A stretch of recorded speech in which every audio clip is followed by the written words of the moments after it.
संधि व्यवस्था, इंग्लिश में subsidiary alliance system, subsidiary alliance system. ठीक है जी, ये आप हेडिंग लगा लें। अब समझें, देखो हमें इसके बारे में बहुत सारी बातों की चर्चा करनी है, बहुत सारी चीजें हमें समझना है। जैसे हम जान पाएंगे कि इसका पृष्ठभूमि जान पाएंगे कि इसका बैकग्राउंड क्या है। ठीक है, पृष्ठभूमि के बाद इसके प्रावधान जान पाएंगे, हम प्रोविजंस भी जान पाएंगे। हमें इसके कारणों की बात भी करनी है कि क्या क्या कारण थे। फिर हमें इसके प्रभाव की चर्चा करनी है कि इसका इफेक्ट क्या हुआ। इतनी बातें हमें डिस्कस करनी, ठीक। और एक और फैक्चुअल डेटा भी डिस्कस करना है कि वो कौन कौन से राज्य थे जिन्होंने सहायक संधि व्यवस्था पर हस्ताक्षर किए, वो कौन कौन से स्टेट थे जिन्होंने सब्सिडरी अलायंस पर हस्ताक्षर किए। ठीक, चलो अब मेरी बात को ध्यान से सुनो, बहुत अच्छे से सुनना, समझना बात को। देखो, सहायक संधि व्यवस्था एक ऐसी व्यवस्था थी जो कि लॉर्ड वेलेजली के द्वारा भारत में शुरू की गई थी, और इस व्यवस्था का उद्देश्य बड़ा साफ था। इसका एक ऑब्जेक्टिव बड़ा क्लियर था। उद्देश्य था भारत में ब्रिटेन के साम्राज्यवाद की स्थापना करना। ऑब्जेक्टिव था इंडिया में ब्रिटिश इंपीरियलिज्म को एस्टैब्लिश करना, और जितना ज्यादा विस्तार हो सकता है, जितना ज्यादा एक्सपेंशन हो सकता है, उतना ज्यादा विस्तार करना। ठीक है, इस व्यवस्था में मोटे मोटे तौर पर समझना क्या होता था। देखो, मोटे मोटे तौर पर इस व्यवस्था में यह होता था, जैसे मान लीजिए कि एक मेरा राज्य है, मैं अंग्रेज हूं, और मान लेते हैं कि अंजलि का भी एक रियासत है। अगर अंजलि की रियासत के साथ मैंने सहायक संधि व्यवस्था पर हस्ताक्षर करवा लिए, अगर अंजलि ने सब्सिडरी अलायंस सिस्टम पर साइन कर दिया, तो इसका मतलब यह है कि अब अंजलि की रियासत में कोई भी सेना नहीं रहेगी, कोई भी मिलिट्री नहीं होगी अंजलि की पर्सनल। जितनी भी सेना है, जितनी भी मिलिट्री है, अब मैं उनको प्रोवाइड करूंगा। मेरी सेना अंजलि की रियासत में रहेगी, अंजलि को उसका खर्च उठाना पड़ेगा, और एक प्रकार से मैं अंजलि की रियासत पर अप्रत्यक्ष नियंत्रण कर लूंगा, इनडायरेक्ट कंट्रोल कर लूंगा। तो मोटे मोटे तौर पर यह व्यवस्था इस प्रकार से काम करती थी। अब सवाल यह निकल के आता है, क्या सर जो लॉर्ड वेलेजली है या जो रिचर्ड वेलेजली है, क्या उसी ने इस व्यवस्था को शुरू किया था? क्या उसी ने यह कंसेप्ट दिया था? जवाब है नहीं। अगर इतिहास में आप बहुत पहले जाते हैं तो महादेव गोविंद रानाडे, जिन्होंने मराठा का पूरा एक बहुत बड़ा इतिहास लिखा है, कहा जाता है कि मराठा इतिहास का जो एनसाइक्लोपीडिया है वो महादेव गोविंद रानाडे ने ही लिखा है। तो वो ये लिखते हैं कि इस व्यवस्था की जड़ें अगर आप तलाशेंगे तो आपको शिवाजी के शासन में देखने मिलेंगी। वो चौथ और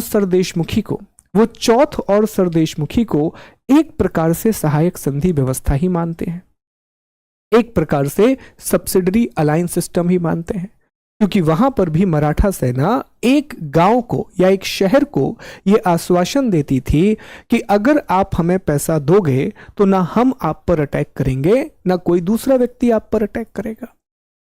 कुछ लोगों का यह कहना है कि यह व्यवस्था फ्रांस का गवर्नर जनरल जो आया था, जिसका नाम था डुप्ले, फ्रांस का एक गवर्नर जनरल आया था, याद है आप लोगों को? तो कुछ लोगों का यह मानना है कि यह जो व्यवस्था है डुप्ले ने शुरू की, क्योंकि डुप्ले ने हैदराबाद और कर्नाटक के नवाबों के साथ यह संधि साइन की थी। डुप्ले ने संधि में यह कहा था कि आपके यहां पर मेरी सेना रहेगी, मेरी सेना आपके यहां पर रहेगी, आप इसका खर्च उठाइए, बदले में हम आपकी सुरक्षा करेंगे।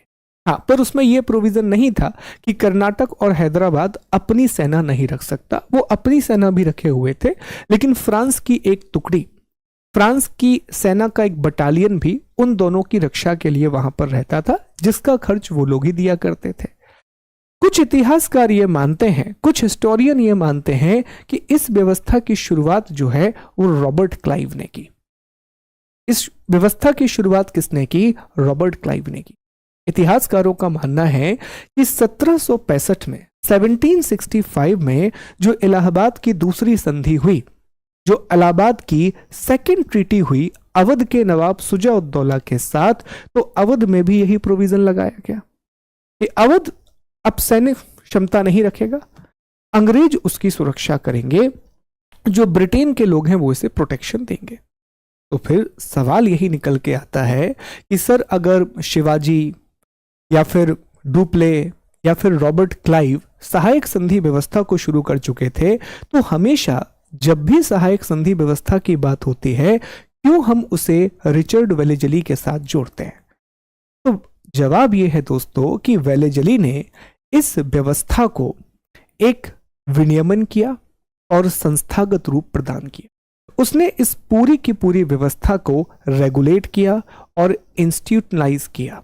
ये काम उसने किया। व्यवस्था पहले भी चल रही थी पर उसने एक प्रॉपर रेगुलेशन किया इस व्यवस्था का। रेगुलेशन का मतलब होता है कि उसके नियम लिखना, उसको अलग से एक शर्त बनाना, फिर उस पर हस्ताक्षर कराना और उसको इंप्लीमेंट करना। ये काम वेलेजली ने किया, इसलिए लॉर्ड वेलेजली के साथ सहायक संधि व्यवस्था जुड़ी हुई है। लेकिन जब भी आप मुख्य परीक्षा में लिखें, whenever you write in the mains examination, कभी भी आपको यह शब्द नहीं लिखना है कि सहायक संधि व्यवस्था का जनक लॉर्ड वेलेजली था। यह बहुत गलत स्टेटमेंट होगा।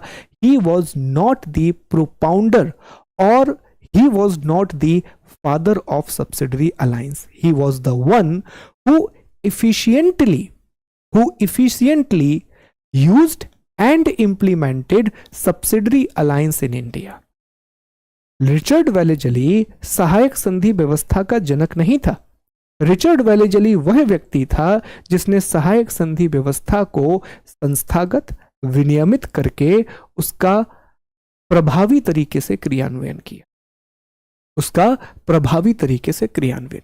ठीक है सर, मोटे मोटे तौर पर हमें इसका बैकग्राउंड समझ में आ गया। बोलो यस और नो, क्या आपको बैकग्राउंड समझ में आया? क्या मोटे मोटे तौर पर ही सही, क्या आपको बैकग्राउंड समझ में आया? पृष्ठभूमि आपको समझ में आई कि कैसे यह व्यवस्था शुरू हुई? अब प्रावधान क्या थे सर, प्रोविजंस क्या थे? अब इसके प्रोविजंस बहुत खतरनाक, इसके प्रावधान बहुत खतरनाक थे। मैं चाहता हूं कि आप लोग बस मुझे ध्यान से सुन, कमेंट करेंगे, पूरी कहानी ऊपर से निकलेगी। ध्यान से सुनिए, मुझे बड़ा इंटरेस्टिंग टॉपिक है, one of my favourite topic to teach. ठीक, अब इसके प्रोविजंस क्या थे, इसके प्रावधान क्या थे? तो इसमें सबसे पहला प्रावधान यह होता था बच्चों कि जो भी राज्य या जो भी रियासत सहायक संधि व्यवस्था पर हस्ताक्षर करता था या सब्सिडरी अलायंस की सिग्नेटरी बनता था, वो राज्य अपनी सेना नहीं रखेगा। वो स्टेट किसी भी रूप में, किसी भी फॉर्म में अपनी सेना नहीं रखेगा। तो सर अगर सेना नहीं रखेगा तो उस स्टेट का सिक्योरिटी कैसे मेंटेन होगा? क्योंकि दोनों सिक्योरिटी सेना मेंटेन करती थी। एक्सटर्नल सिक्योरिटी के लिए भी मिलिट्री रिस्पॉन्सिबल थी और इंटरनल सिक्योरिटी के लिए भी मिलिट्री रिस्पॉन्सिबल थी।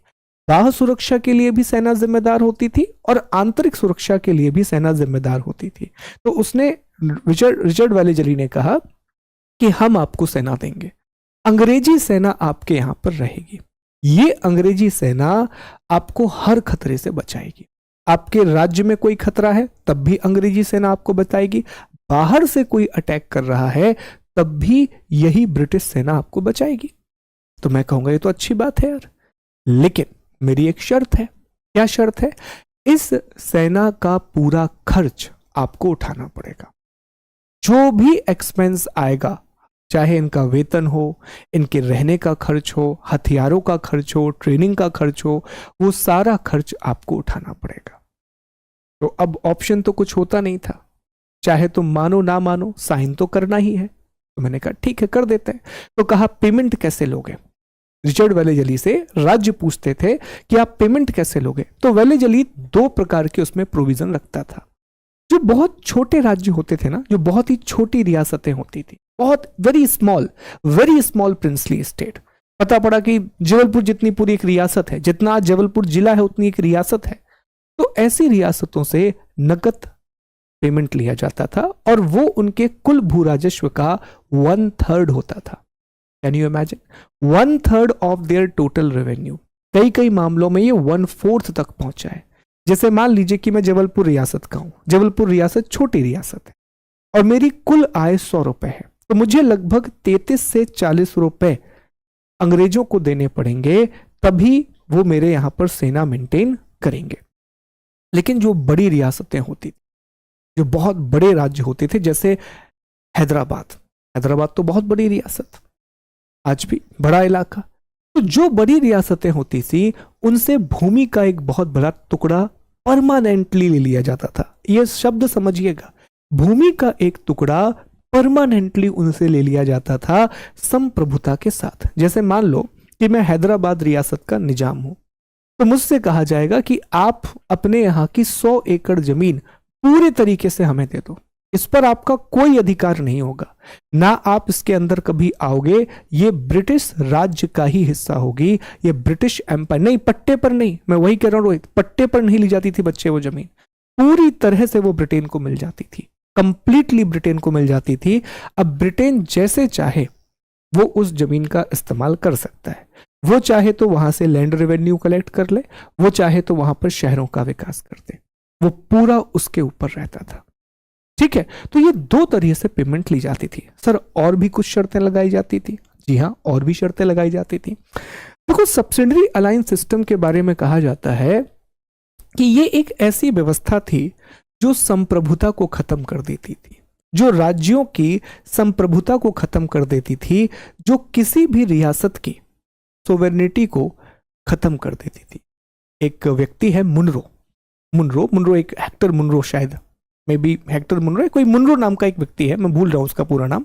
मुनरो अपनी किताब में एक बात लिखता है कि सहायक संधि व्यवस्था के द्वारा राज्य अपनी सुरक्षा के बदले अपनी स्वतंत्रता और संप्रभुता को बेच देते थे। कितना अच्छा स्टेटमेंट है। मुनरो ये लिखता है कि राज्य सहायक संधि प्रणाली में राज्य अपनी सुरक्षा के बदले अपनी स्वतंत्रता और संप्रभुता को बेच देते थे। The state who was signatory of the subsidiary alliance sold their sovereignty and independence instead of security. ये उसका स्टेटमेंट है। तो सर, संप्रभुता कैसे खो देते थे राज्य, कैसे अपनी सोवेर्निटी खो देते थे? बात को समझना। एक और शर्त इसमें रहती थी, शर्त यह रहती थी कि जो भी राज्य सहायक संधि व्यवस्था पर हस्ताक्षर करेगा, सब्सिडरी अलायंस पर साइन करेगा, वो अंग्रेजों से पूछे बिना, without the permission of Britishers, ना तो वो किसी से संधि कर सकता है और ना ही वो किसी से युद्ध कर सकता है। पूरा विदेश नीति, पूरा जो फॉरेन अफेयर्स हैं, वो अंग्रेजों के पास आ जाते थे। Without the permission of Britishers, the state who is signatory of subsidiary alliance cannot make alliance, cannot fight a war. ना आप युद्ध कर सकते हो, ना आप किसी से दोस्ती कर सकते हो। खत्म। यही तो संप्रभुता है आपकी। आज हम भारत को एक संप्रभु देश कहते हैं, सोवरेन कंट्री कहते हैं। क्यों? तो भारत को कोई रोकता है क्या? वैसे भारत का मन था, अमेरिका चिल्लाता रहा, अमेरिका बोलता रहा, अरे तुम रशिया जाओगे तो ये करेंगे वो करेंगे, रशिया से तेल खरीदोगे, ये करेंगे वो करेंगे। कुछ हुआ? भारत गया, इंडिया रशिया गया, रूस से मिला, बात हुई ना रशिया से? ऐसा तो है नहीं कि रशिया से बात नहीं की इंडिया ने। ये क्या दिखाता है कि हम एक सोवरेन नेशन है, हम एक संप्रभु देश है, हम एक सोवरेन कंट्री है। पर यहां पर जितने भी राज्यों की संप्रभुता है वो खत्म हो जाती। एक ये मामला। अगली शर्त इसमें यह होती थी कि अंग्रेजों के अलावा, अपार्ट फ्रॉम ब्रिटिशर्स, राज्य किसी भी यूरोपियों को अपने यहां पर नौकरी पर नहीं रखेंगे। Apart from Britishers, no European will be appointed और will be given job in the state. क्यों सर, ऐसा क्यों? ऐसा इसलिए ताकि दूसरी कंपनी के कंपटीशन को खत्म किया जा सके। और विशेष तौर पर फ्रांसीसियों को, फ्रेंच को तो आप जॉब दे ही नहीं सकते थे। और अगर किसी को जॉब देना है, आप प्रायर परमिशन लेके आओ ब्रिटेन की, आप प्रायर परमिशन लेकर के आओ ब्रिटेन की। समझ रहे हैं इस बात को? तो आप किसी भी यूरोपियों को अंग्रेजों के अलावा अपने यहां जॉब नहीं दे सकते। अब एक और प्रोविजन सुनो, चौथा प्रोविजन, ये तो कमाल का प्रोविजन है। अंग्रेज कहते थे कि यार हमारी सेना आपके यहां रहेगी, आपकी विदेश नीति हमारे हाथ में है, तो हमें कोई अधिकारी तो आपके यहाँ नियुक्त करना पड़ेगा, हमें कोई एक व्यक्ति तो आपके यहाँ अपॉइंट करना पड़ेगा ना, जो आपकी हेल्प कर सके। तो उन्होंने कहा ठीक है। तो एक अधिकारी को नियुक्त किया जाता था जिसे ये रेजिडेंट के नाम से जानते थे। किस नाम से जानते थे? जिसे ये रेजिडेंट के नाम से जानते थे। That person was called resident. तो जो भी राज्य सहायक संधि व्यवस्था पर हस्ताक्षर करता था, जो भी स्टेट सब्सिडरी अलायंस पर साइन करता था, उस राज्य में एक ब्रिटिश रेजिडेंट को नियुक्त किया जाता था, उस स्टेट में एक ब्रिटिश रेजिडेंट को अपॉइंट किया जाता। और इंटरेस्टिंग बात क्या है? इंटरेस्टिंग बात यह है कि संधि में यह लिखा रहता था कि ये जो ब्रिटिश रेजिडेंट है, ये राज्य के आंतरिक मामलों में कोई भी हस्तक्षेप नहीं करेगा। ये जो ब्रिटिश रेजिडेंट है, ही और she will not interfere in the internal affairs of the state. और यह था एक महान झूठ, ऐसा होता ही नहीं था। वो हर मामले में अपनी नाक अड़ाता था, वो हर मामले में अपनी नाक अड़ाता था, बस कहने के लिए लिख दिया कि ये आपके आंतरिक मामलों में, बाकी हर चीज में। एक इतिहासकार हैं, वो लिखते हैं कि ब्रिटिश रेजिडेंट तो इस बारे में भी बात करता था कि आज सुबह राजा कितने बजे उठेगा, राजा कहाँ वॉक पे जाएगा, राजा क्या खाएगा क्या नहीं खाएगा। तो आप समझ सकते हैं कि वो कितना ज्यादा हस्तक्षेप करता होगा। वो एक इतिहासकार मजाक में लिखते हैं, ऐसा सीरियसली नहीं था, लेकिन एक कहने की बात है कि इतना ज्यादा इंटरफेरेंस वो किया करते थे, इतना ज्यादा हस्तक्षेप उसका रहा करता था। तो ये इसके प्रमुख प्रावधान है। इतनी खतरनाक होती थी सहायक संधि व्यवस्था, इतनी खतरनाक होती थी सब्सिडरी अलायंस सिस्टम। अब आपके दिमाग में यह भी सवाल आना चाहिए कि सर हमें पृष्ठभूमि समझ में आ गई, हमें प्रावधान भी समझ में आ गए, कुछ कारण भी तो रहे होंगे, कुछ रीजंस भी तो रहे होंगे। क्योंकि बात यह है कि आप जिन जिन राज्यों के साथ सहायक संधि पर हस्ताक्षर कर रहे हो, आप जिन जिन स्टेट पर सब्सिडरी अलायंस लगा रहे हो, आप चाहते तो उन्हें सीधा मर्ज कर सकते थे। बोलो यस और नो। आप हैदराबाद के साथ अलायंस क्यों बना रहे हो? आप हैदराबाद को खत्म करके सीधा मर्ज कर लो। मैसूर को क्यों अलायंस बना रहे हो? तंजौर को क्यों अलायंस बना रहे हो? होलकर सिंधिया को क्यों अलायंस बना रहे हो? मर्ज करके खत्म कर लो। लेकिन आपने ऐसा नहीं किया। क्यों नहीं किया? वही बात प्लासी वाली, वो प्रशासनिक उलझनों में नहीं फंसना चाहते। उन्हें अभी यह लगता था, दे यूज्ड टू थिंक यार we are not yet powerful कि हम इंडिया के एडमिनिस्ट्रेशन को कंट्रोल कर सके। वो अभी भी सिर्फ व्यापार पर नियंत्रण करना चाहते थे। तो अब अगर इनके कारण पूछे जाएं कि सहायक संधि को लागू करने के कारण क्या थे, तो सबसे पहला कारण ब्रिटेन की साम्राज्यवाद की नीति, इंपीरियलिस्टिक पॉलिसी ऑफ ब्रिटेन। दूसरा, व्यापार में सहायता, हेल्पफुल इन दी ट्रेड, क्योंकि जहां जहां ये सब्सिडरी अलायंस साइन कर लेंगे वहां वहां ब्रिटेन को सीधा एक्सेस मिलेगा मार्केट का, तो मार्केट का सीधा एक्सेस मिलेगा, आपके टैक्सेस कम लगेंगे, आपको ज्यादा प्रॉफिट होगा। तो ट्रेड में बहुत हेल्प मिलती थी। और इस समय नेपोलियन का खतरा भी बना हुआ था, तो ब्रिटेन अपनी सैन्य क्षमता को भी बढ़ाना चाहता था। Even Marathas were powerful. Marathas although they lost Panipat battle, but वो अभी भी पावरफुल थे। वहां अफगानिस्तान का खतरा था, यहां बर्मा का खतरा था। तो अगर इन सब जगह पर आपको एक्सपेंशन करना है, अगर पूरे भारत में आपको विस्तार करना है, तो आपको एक बड़ी सेना चाहिए, आपको एक बड़ा आर्मी चाहिए। बोलो यस और नो। आपको आर्मी तो चाहिए। अब ये जो आर्मी है, अगर ब्रिटेन पूरी आर्मी अपने खर्चे पर रखता तो कंपनी को फायदा क्या होता? फिर कंपनी यही करने लग जाए, फिर तो वो एक सरकार ही बन जाती पूरी तरीके से। So they wanted something extraordinary. वो हमारे यहां एक नहीं बोलते कि लाठी भी ना टूटे और सांप भी मर जाए, ऐसा ही है कोई कहावत। मेरे मुहावरे बहुत वीक है, मैं कुछ भी बोल देता हूं मुहावरों में, मुझे याद नहीं रहते, पर ये वाला ऐसा ही है। कि लाठी भी ना टूटे, या सांप ना मर जाए, या भैंस को डंडा ना लगे, ऐसा कुछ तो है ये, ठीक है, ऐसा कुछ तो है। तो ये चीज है दोस्तों, क्लियर। तो वो उन्होंने यही रास्ता निकाला। आप सोच के देखो, ये दोनों हाथों में लड्डू वाली बात है। वो डेयरी मिल्क का ऐड आता था ना, डेयरी मिल्क का जो ऐड आता था कि एक लड्डू 2 लड्डू वाला ऐड, ये वही वाली बात है कि उन्होंने एक बहुत बड़ी आर्मी बना ली, एक बहुत बड़ी आर्मी उन्होंने बना ली, पर उस आर्मी का खर्च भी उन्हें नहीं करना पड़ता था, उस आर्मी का खर्च भी उन्हें नहीं करना पड़ता था। समझ पा रहे हैं इस बात को? It was a master stroke. इसलिए वेलेजली को मार्क्विस की उपाधि मिली। जब वेलेजली गया, जब वेलेजली गया तो उसका बहुत सम्मान किया गया, और उसे one of the most prominent founder of British empire in India कहा जाता है। कहा जाता है लॉर्ड वेलेजली वो व्यक्ति था जिसने पूरी दीवारें खड़ी कर दी, और छत बनाने का काम लॉर्ड डलहौजी ने कर दी। ठीक है जी, तो ये इसके कारण थे, इसके रीजन थे। तो आप फायदा भी समझ सकते, ठीक, आप इसका फायदा भी समझ सकते हैं। तो अब मुझे बताओ, क्या ये 3 टॉपिक आपको समझ में आए? देखो, ये 3 टॉपिक समझ में आए। हमने आपको पृष्ठभूमि बताई, बैकग्राउंड बताया, हमने आपको प्रोविजंस बता दिए, हमने आपको कारण बता दिए। बात समझ में आया? क्या है, कई बार ना चीजों को अच्छे से सुन लोगे ना बच्चे, आप कभी नहीं भूलोगे।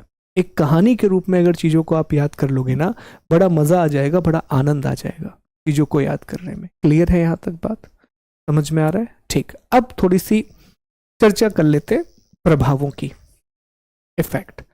अब प्रभाव जब भी आप देखोगे तो प्रभाव 2 लोगों पर होगा। एक तो कंपनी पर इसका क्या प्रभाव हुआ, और कंपनी के साथ साथ, कंपनी के साथ साथ जो राज्य है, जो रियासत है, जो रियासत है जो इस संधि पर हस्ताक्षर करती थी, उस पर इसका क्या प्रभाव हुआ। देखो, सबसे पहली चीज, अगर हम राज्यों की बात करें, अगर हम स्टेट्स की बात करें, ध्यान से मेरी बात को सुनना।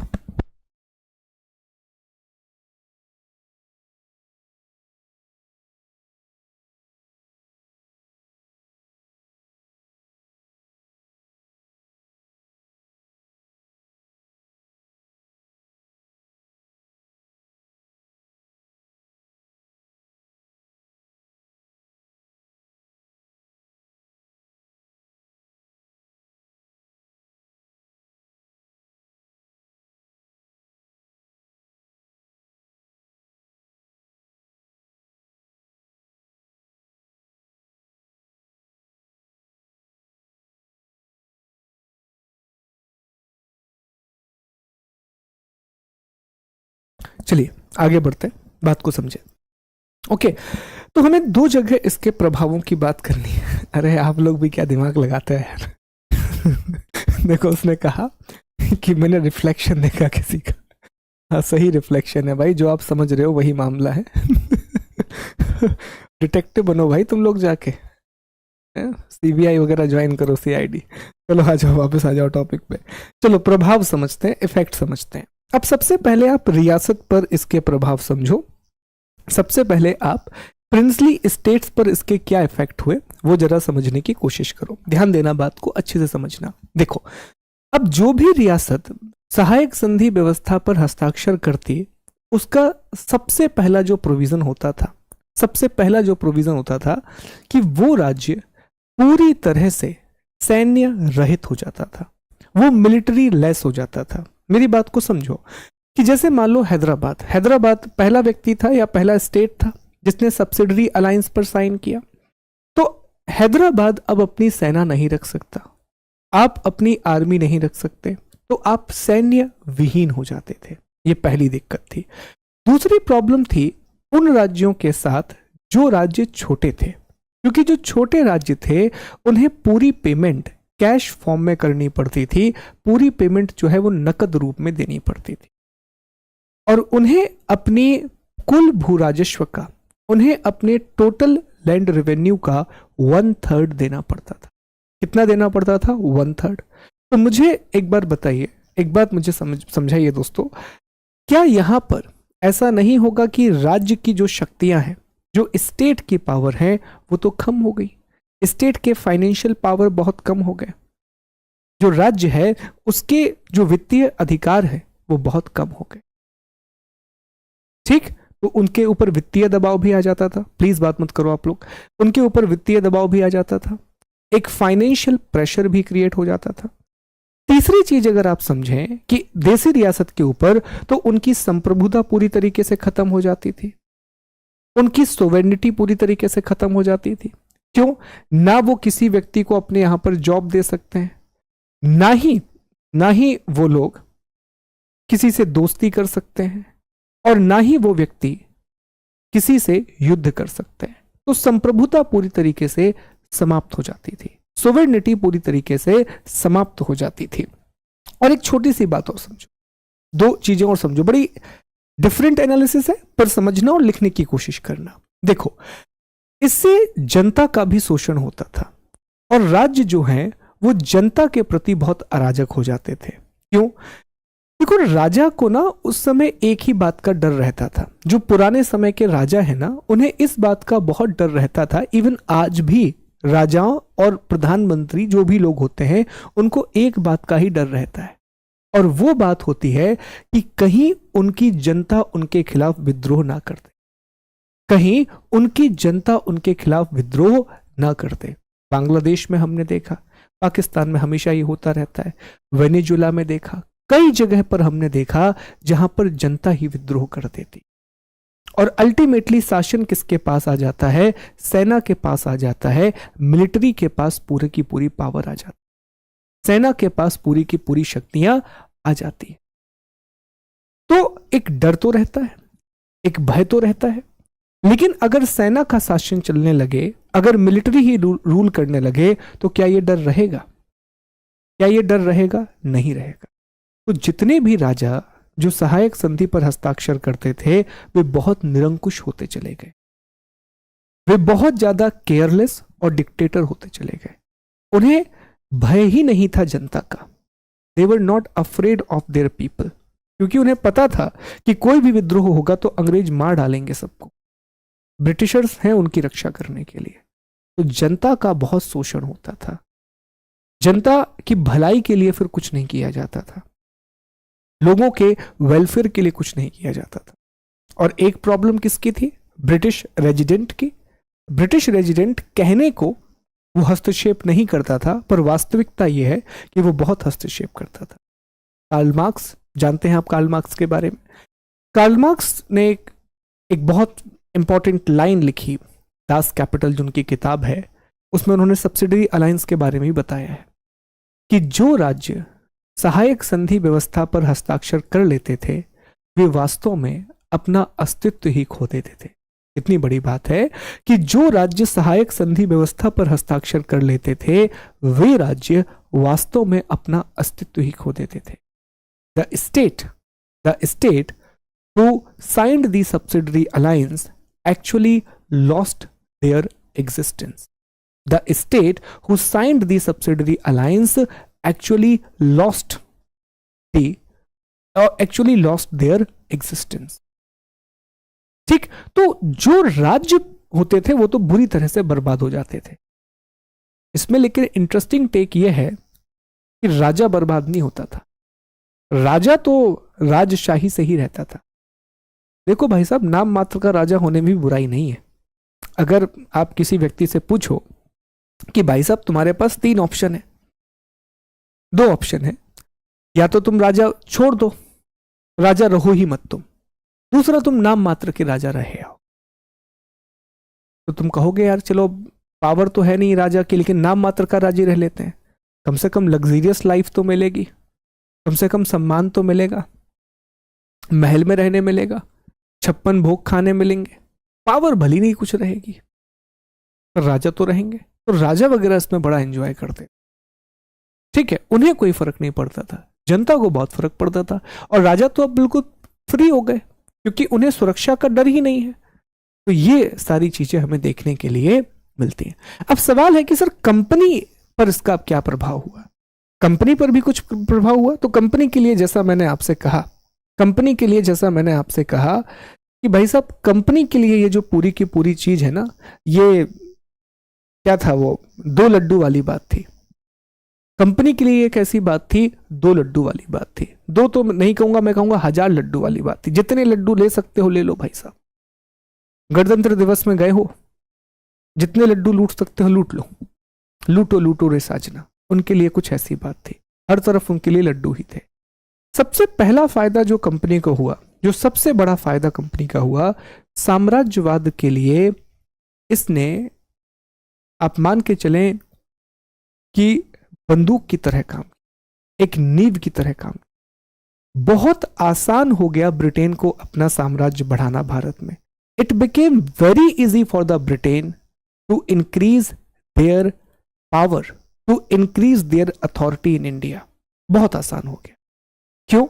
क्योंकि अब उनके पास एक इतनी बड़ी सेना थी जिसका खर्च उन्हें नहीं देना था। और एक खतरनाक बात थी सब्सिडी एयरलाइंस में, वो तो बताना ही भूल गया मैं आपको। मान लो मैंने एक संधि अवध के साथ की, एक मैंने तंजौर के साथ की, एक मैंने हैदराबाद के साथ की, एक अवध के साथ की, मान लेते हैं। यह जरूरी नहीं था कि वो सेना मैं सिर्फ वहीं पर इस्तेमाल करूंगा।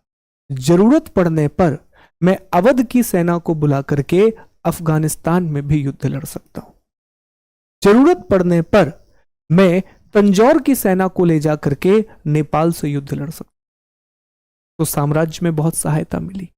उनका जो सैन्य खर्च था, जो उनके मिलिट्री एक्सपेंसेस थे, वो बहुत ज्यादा कम हो गए। मिलिट्री एक्सपेंसेस ऑलमोस्ट उनके खत्म हो गए। समझ पाइएगा बात को। तीसरा, व्यापार में उन्हें बहुत सहायता मिली। जिन राज्यों से वो सहायक संधि करते, उन राज्यों के मार्केट की एक्सेस उन्हें मिल जाती, उन राज्यों के मार्केट की एक्सेस उन्हें मिल जाती।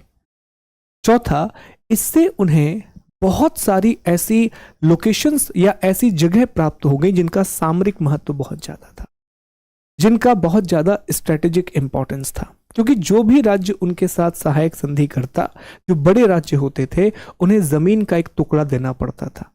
और जमीन का टुकड़ा कौन सा होगा ये ब्रिटेन तय करता था।